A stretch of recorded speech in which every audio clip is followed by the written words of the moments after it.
guys, good morning. Ayan ang aking munting garden. Wala kasing bakanting lupa dito sa aming tiniran. Kaya ayan, sa timba na lang guys. Ayan ang taba guys ng alubate. Ang mahal ng mga gulay dito sa Pilipinas. Grabe. 40 ang isang dali ka na alubate.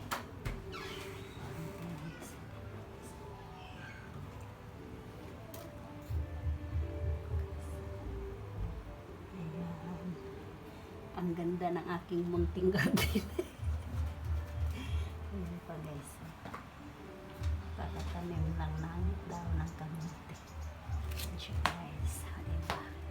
Ayan ang maganda. Very nice.